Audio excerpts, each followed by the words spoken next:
Hello and welcome to Fast Track IELTS.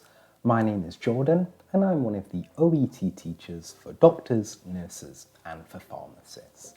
And in this video I'm going to be talking about how to prepare for the OET exam.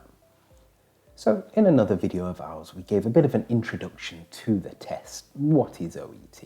And I'll include a link to that in the description. In this video, this is more about the next step. So you know what the test is, and you need to know, how do I start preparing for it? What steps do I need to take? So what we're going to do is just talk about 5 useful tips we recommend when you're starting that OET preparation journey. So let's get started then. So the first is, you want to find your starting point. Everybody's a little bit different when they start preparing for the test. Some people have got a high level of English, and maybe some people have got a level of English that needs a little bit of work. But whatever level that you're at, we recommend doing a few practice tests when you first start your preparation, just to get an idea personally of how you found the test. And on our website, passmyielts.com, we've got some free resources that you can use.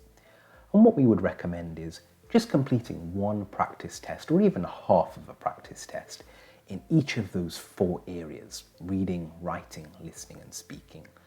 And just kind of assess, how did you find it? What did you think of the test? You know, in the writing exam, did you find you made a lot of grammatical mistakes? In the reading test, did you miss a few questions, run out of time, or perhaps get a couple questions wrong? In the speaking test, did you maybe repeat yourself, or miss some information, or not quite understand all of the instructions? If so, again, it doesn't matter. At this point of the journey, it's just more about finding, what is this test and how much work is ahead of me? And when we know that, at least we can kind of start preparing for it.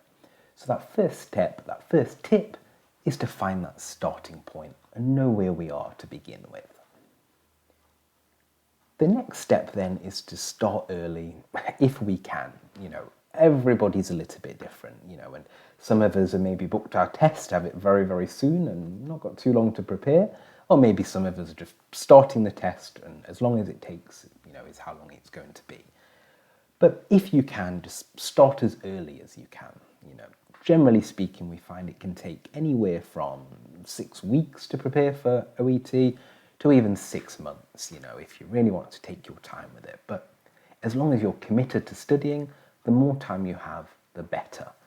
As part of our courses, we find it takes about 2 months to properly prepare somebody for 4 areas and to have a very high chance of a pass. And if you're kind of self-studying, perhaps a little bit longer, but overall around that type of time. So make sure, you know, you give yourself a bit of time. If you're thinking of taking the test in the next month or 2, now is probably a good time to start preparing. And as it says here right on this page, practice is definitely necessary when it comes to preparing for the OET exam. So tip number 3 then, and that word practice is going to come up a lot here. Make sure that you know the exam inside out. You know, make sure that when it comes to this test, we know exactly what the exam is. When it comes to that writing section, reading, listening, we know the test. What do they mean by fill in the blank questions? What is the word count? How long does the speaking test last? How many questions are there in the listening exam? What score do I need to pass the test? We should know that exam very, very well. And it's essential, if you want to pass the test, it's important that you study up on this and really get to kind of know that structure of the exam. The other point to kind of preparation in practice, the other side to it, is that we want to complete a good number of practice tests as part of the exam. I would always recommend we want to go into the test having completed at least 4 or 5. If we can do more, much better, but at least 4 or 5 practice tests.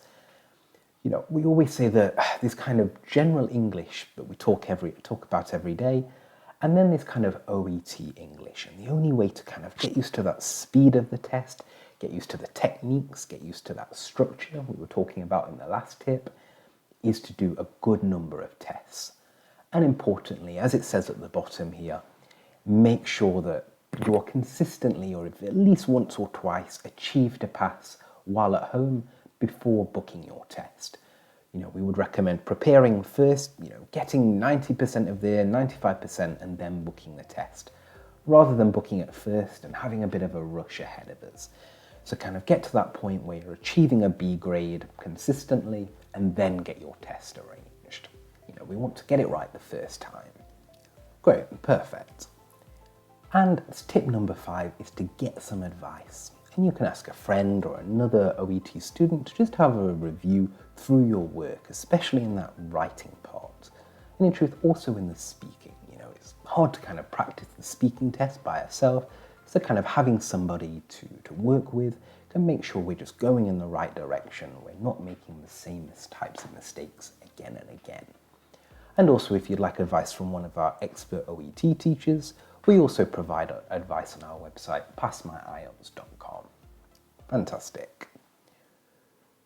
So I hope you found this video to be useful. Once again, the idea of this video is just to kind of give you an idea of how to start that preparation journey for OET. If you have any questions about preparing for the test, please feel free to leave a comment below and we'll be very happy to get back to you. You can also visit our website, www.passmyielts.com, for a free assessment. And this is where our teachers will talk to you about the test, answer any questions that you might have, and recommend one of our OET preparation courses for you. Thank you again for watching this video, and we hope to hear from you very soon. Thank you very much.